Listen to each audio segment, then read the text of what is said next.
Hello everybody, I am Conquering History Games and welcome to a new campaign on the channel. We're going to be playing some Crusader Kings 2, a lot more Crusader Kings 2 coming in the future by the way, so keep an eye out on the channel, especially the community tab where I'm going to be posting more frequent updates of what's going on. So this is a sort of a mod to a mod, you might almost say, even though this kind of looks like the regular Crusader Kings 2 map. Let's actually hit single player and you'll see that this is actually a very different situation.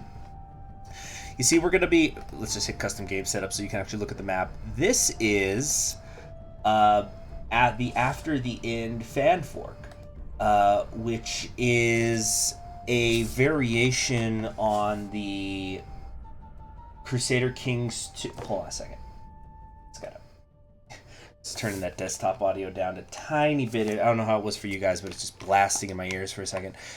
Anyway, so some of you are probably familiar with the After the End mod for Crusader Kings 2, which takes place in North America, in the distant future, after the collapse of society, and then you've got to work on to sort of reunite, rebuild society.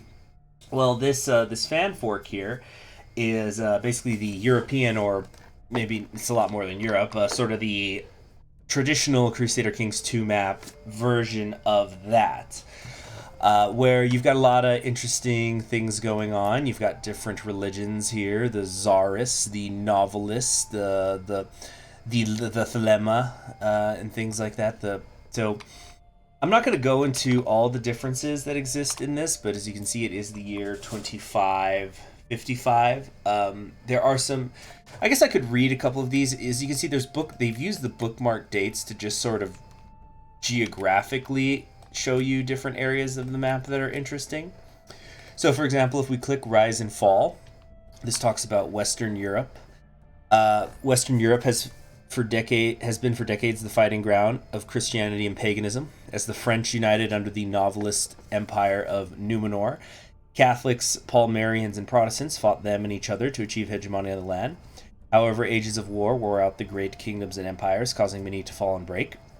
However, on the British Isles, the new power of Thelema, the British Empire, was growing more and more until they finally brought down Numenor and conquered France. What is to come for Western Europe in the future?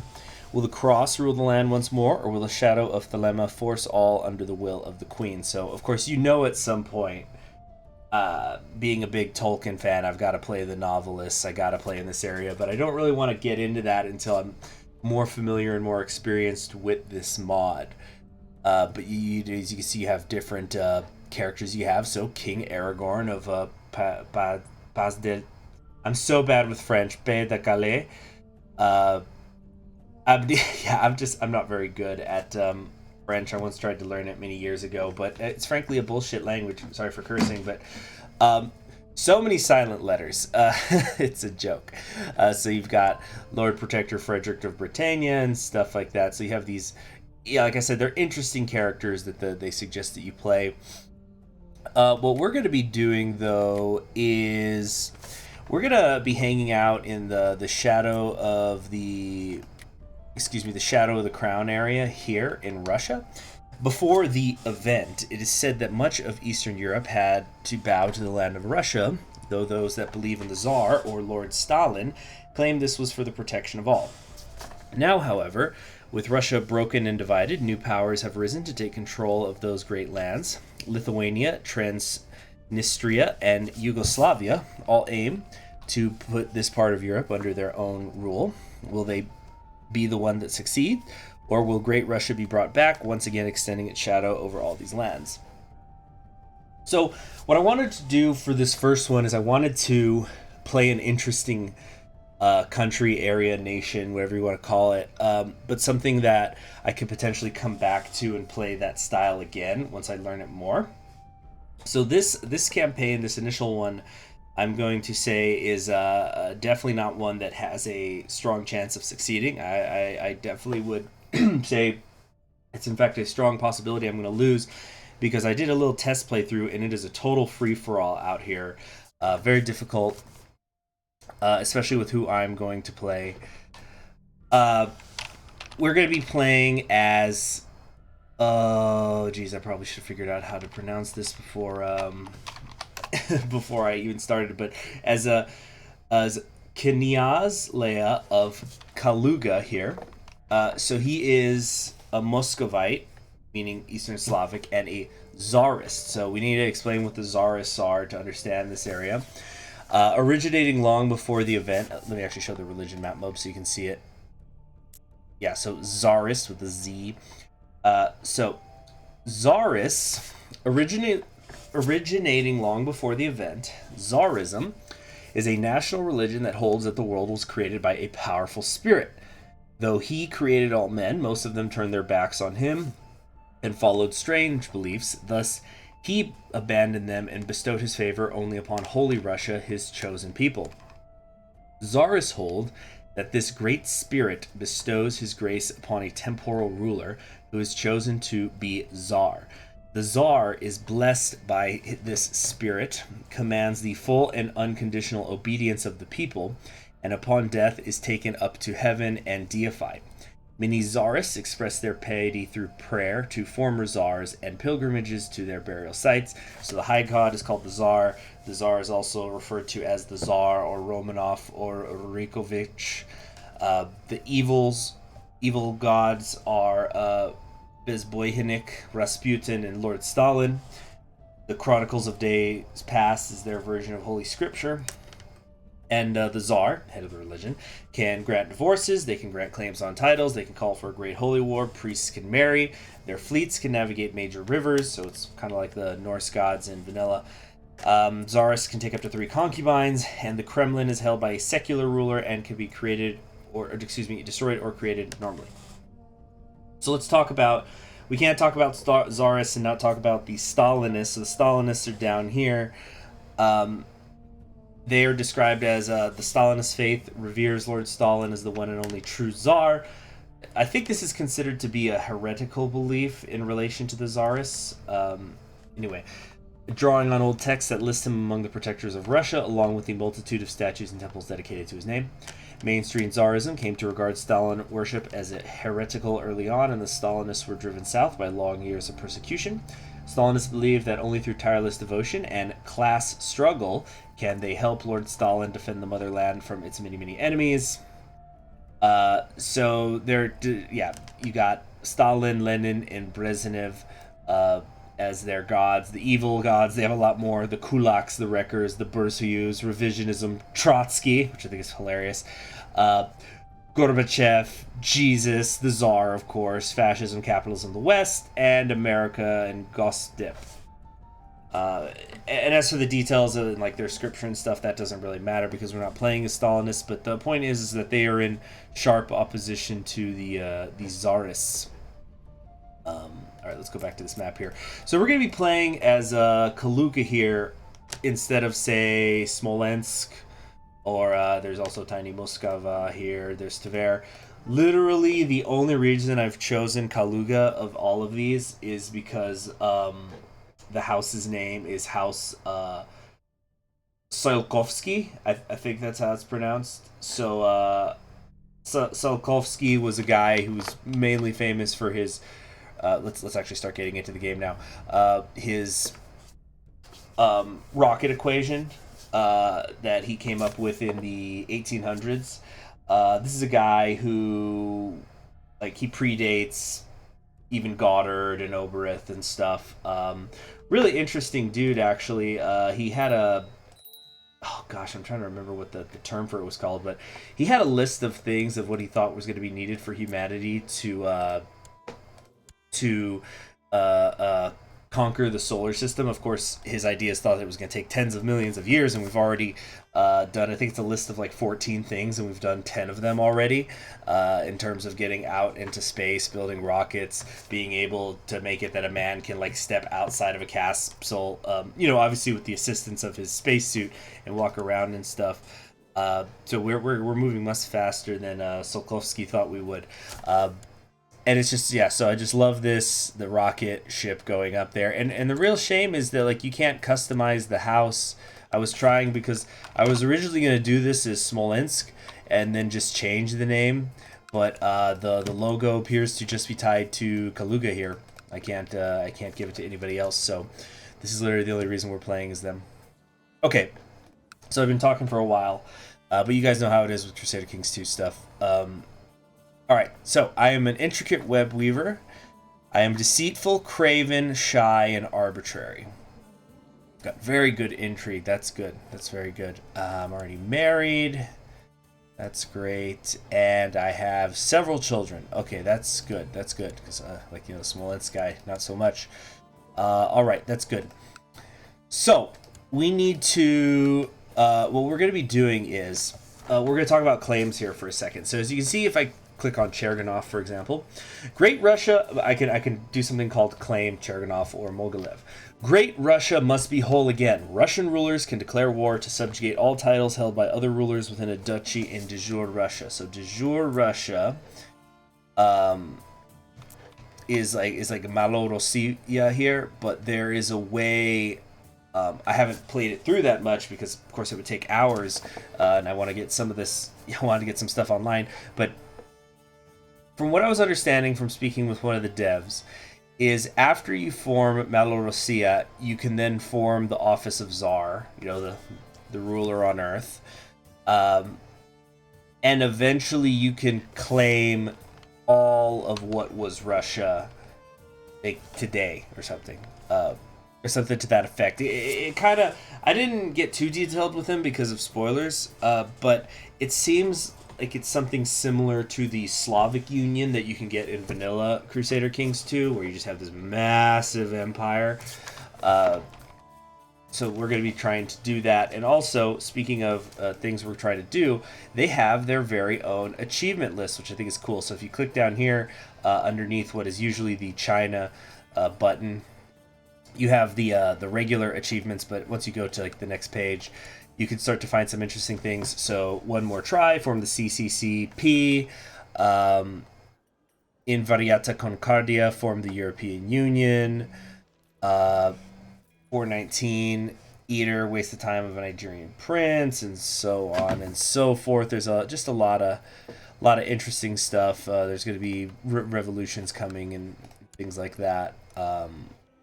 I think it's super duper cool.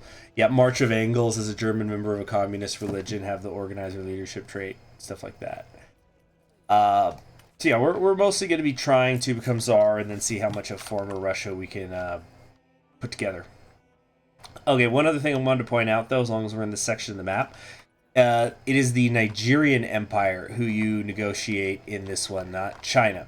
So currently they are open, they are stable, they like African cultures. No kidding, wow. So that's we're not really going to be interacting with them. We probably wouldn't have even been interacting with China if we'd gone this way, but there's a lot of interesting things going on in the world, a lot of which I don't know. So we're going to just play through the game and see what happens. So again, I would not anticipate that this is going to be an extremely successful series, but if I do fail, I promise I will come back one day. Another thing I wanted to point out is we can emulate through the ambition system different Tsars. So our options are Peter the Greatest, Nicholas the Passion Bearer. It's probably because he's the last one and he died. I guess they made him like Jesus. Ivan the Formidable, Catherine the Tsarina, Alexander the Liberator, or Alexius the Quietus. The different ones that you pick allow you to start getting different traits, and you won't be able to emulate somebody like that if you already have a trait of the Tsar you're trying to emulate. No, excuse me. You win when you do get a trait of the emulated Tsar, excuse me. So I think we're going to try to focus on... I think we're going to emulate Peter the Greatest for right now, so I can hopefully become diligent. Oh, but this ambition can't be canceled, that's right. Never mind. Okay, so what we're going to try to do is become king of Chernozemi. So this will let me get unlimited subjugation Kazabel. So that kingdom is this area here. So we basically have to go after Orel and Chernigov, excuse me. All right, so these guys have about 1,000 men. These ones have about 3,000. I've got 1,000, 1.66 thousand. Not very much at all. So we're probably going to go for Chernigov just to get a quick bite. But as I said, it's going to be a free-for-all out here. It's like Sweden when you play the old gods in vanilla, where you just have all the pagans going to war very, very quickly trying to establish a kingdom. And the thing that I'm most worried about is Pyotr up here of Petrograd. They're very strong. About 5 times as strong as I am. It's going to be a problem. Oh, they're a merchant republic. I think I knew that. So, yeah, they're the one merchant republic while we're feudal down here. Anyway. Let's do all the little tasks you always have to do at the start of a game. So we're going to recruit ourselves a court physician. Let's get my council doing some things. Let's sow some dissent up here in Smolensk. I don't think it's going to go very well, but we could hope. I kind of want to name rename it. Okay. I want to. I'm trying to remember if there's another name for the Kaluga, because Kaluga is a city, but I want to give it something else. I'm trying to find Tsiolkovsky's hometown, because he was like a math teacher and he lived in the middle of nowhere or something. Where was he born? The Ryazan Governorate of the Russian Empire. We're going to. We're just gonna name ourselves after him. His first name. Konstantin.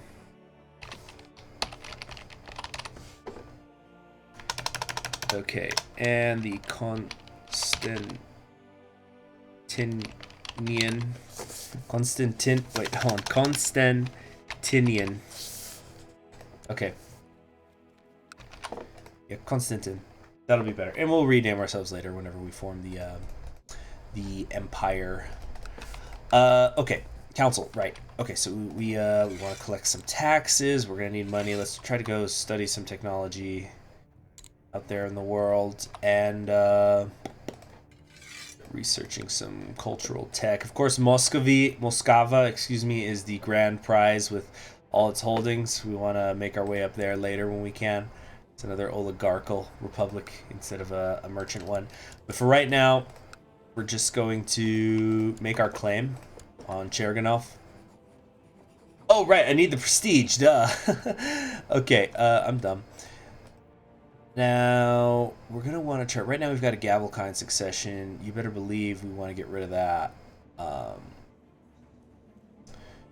don't think we're allowed to go for primogeniture. So we want an elective monarchy. Let me double check this. The ruler can nominate a successor. Dukes are valid electors. Okay. Yeah, there we go. So no more Gavelkind. That's good. But we have unlanded sons, so they're annoyed with me over that. Yeah, they're outraged by the success of law change. They just need to get the frick over it. Let's get my son married to somebody. And there's let's see, we got a 16-year-old here with excellent stewardship. She's Midas touched. Oh yeah, we can have some good, real good grandkids. All right. Now, let's also try to sway my son so he doesn't try to kill me. All right. Now we're gonna kind of let some time go by now. So what we're waiting now is we got to get 200 prestige before we can really get started on conquering. As I said before, Petrograd is going to be the problem, but we're definitely one of the smaller forces in the region. Okay. Let's see. Religious priorities are not going to approve of if I get this guy. Why not? Seeing as the individual is shunned by the rest of the Pomshekis, the religious authorities are unlikely to approve. How's his learning? 17. Yeah, you'll work, dude. Okay. Now, let's join a society. We could do the KGB, but I think the White Army is the way to go. The Tsars believed that long before the event, the greatest army that ever existed, the White Army, fought against the treacherous Red Army in a struggle to defend the Tsar. After the event, the Tsars formed a new White Army to train themselves in the art of war and protect the future Tsars.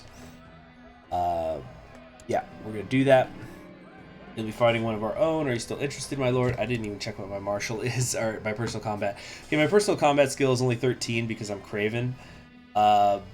Hopefully I can get rid of that Craven trait through these fights in the society. Fresh meat, demonstration duel. Okay. He breaks several of the bones in my hand. I've lost it. I've become wounded, but my duel experience goes up. But yeah, because I've been wounded and my wrist is swollen. I have negative combat skill right now. That's not good. Somebody's also trying to assassinate me, which is not fun.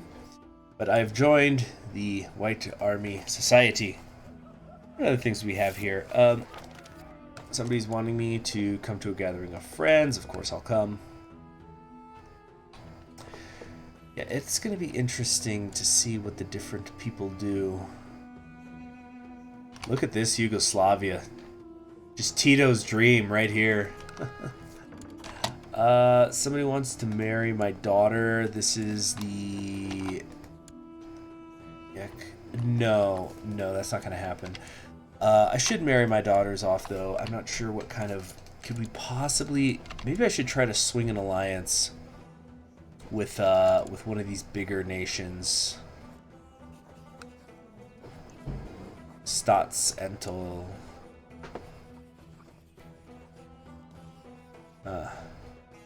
Entojologovich.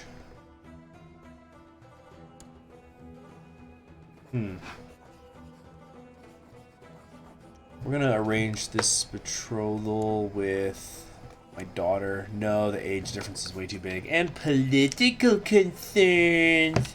Wah. Okay, nice. So we can marry a relative of Muscovy. Is this kid even any good? Willful, playful, temperate, brave, ambitious. Whatever. He's about to turn 16, so that's good. Alright. It's a matrilineal betrothal as well, so that'll help carry on the family name.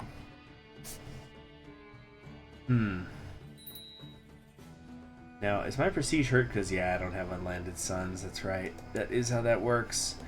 Okay, and they're already able to get married. Fantastic. Mikhail Mikhailovich is in town. Oh, one of my kids is already sick. It's freaking great, isn't it?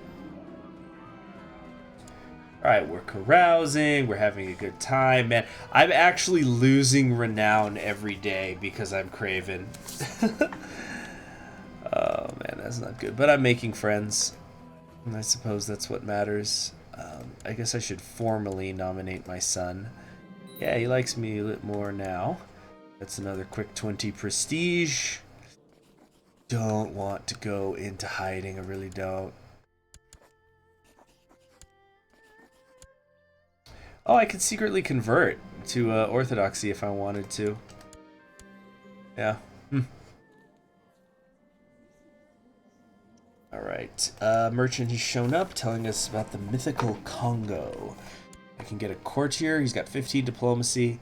He's really not that great when you get down to it, but he is a Tsarist, so I will accept the gift. I just don't want him converting people. Alright.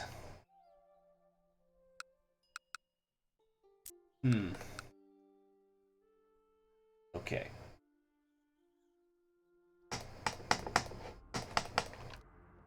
So we've got...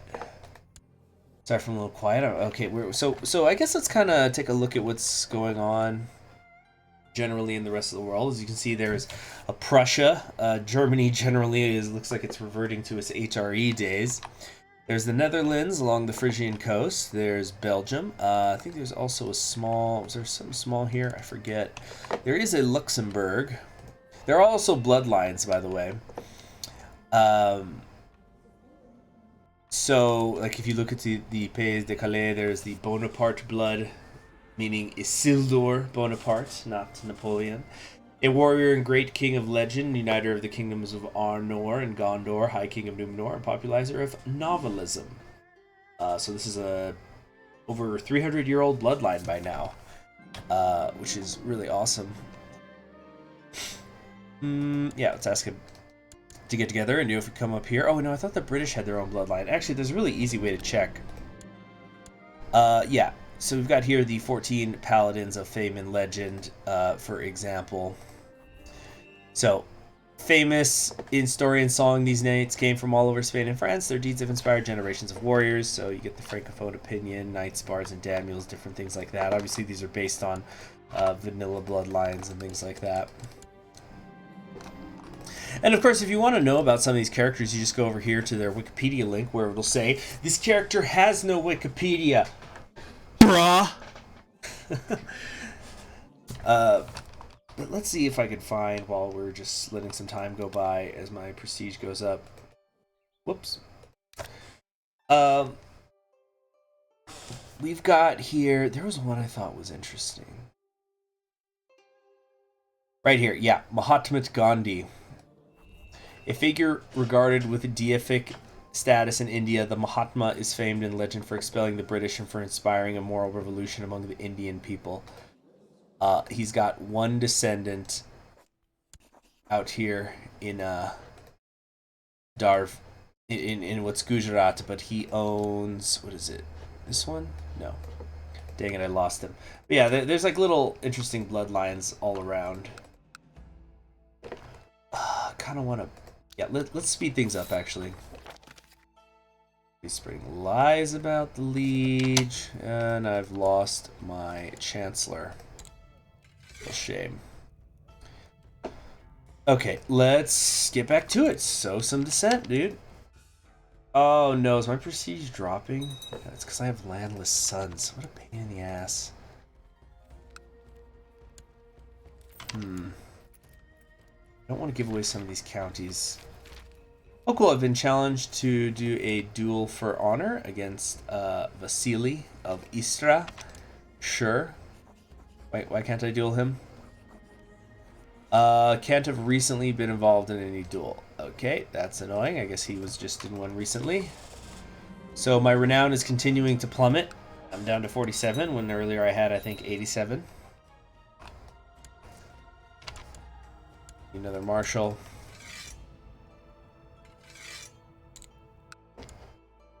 Boy, this Craven trait just sucks, doesn't it? Alright, new year. Okay, now I can duel him. In the meantime, though, we have a daughter that has been born to me's granddaughter. Irina. Irina will do fine. Alright, the duel. The fight has gone on for what feels like hours. The initial confidence I felt has begun to wane, and my movements are getting sloppy. Then, just as my knees are about to give way under me, I smack my wooden club flat across his leg. I take it, I win the fight, get 15 prestige, duel victory, get 200 renown, and etc., etc. We're gonna go with, let's see, maybe temperate. Yeah. Okay, it's a start. He asked me advice. Okay, cool. The guy just dueled. We're gonna start becoming friends. And because I've become scarred, now my losses in daily renown are not so bad. Just gained a little bit more martial. Good. Now it's only -1 gain. Many important warriors have gathered in the lodge tonight in order to celebrate a recent hunt. I have barely joined some of my friends in the festivities when Dirtsatel Veselvlod barges in, claiming that he is twice as strong as I am and challenging me to an arm wrestling contest to prove it. Let's see. Zealous, Wroth, Slothful, Shy. Maybe I could beat him. You're on. Him and I sit in front of the other, preparing ourselves for the fight. We put our arms on the table while a third fighter holds our fists still. The crowd around us chants a disjointed countdown and cheers as we start pushing against each other. Slowly but surely, Veselvlod is gaining ground. Inch by inch, he is pushing my fist closer towards the table. I'm starting to lose breath. My face is red and covered in sweat, yet I still cannot manage to push back against his grip. I might simply not be as might not be strong enough to win this match. I could slide. What's that behind you? I must try anyway. Sneakily slide my elbow. I can do this because I have intrigue. This is why I've always said arm wrestling contests are not tests of strength. They're tests of cheating. All right. With a loud thud, Vesselvold slams my fist against the table. Damn. Earning a shower of cheers from the other warriors gathered around us. As if defeating me wasn't enough, he starts mocking me openly. Okay, I could challenge him to a duel because he's mocking me. I think I could win it. Derzeldal, Vesselvold. Yeah. Duel's going to take place. We can convene the agents. My vassal seems unaware that the little scrape I inflicted is what is causing his limbs to go slowly numb. Valiant effort, I proclaim, watching his sluggish movements. When he lunges at me, I carefully step aside, letting his subsequent collapse look like a failed attack. The poison much of Reese's heart. Another victorious map. So, yeah, I win, I get prestige, and he dies. That's what you get for talking shit. Yeah, he had it coming. So, we're going to go with Vyacheslav here. And yeah, keep training some troops, please. We're doing decent on the prestige gain. Really wish I could get rid of the Craven trait. I'm not sure how. But okay, that's it for now. Okay, so I know it was a slow episode start, but just dipping my toes in.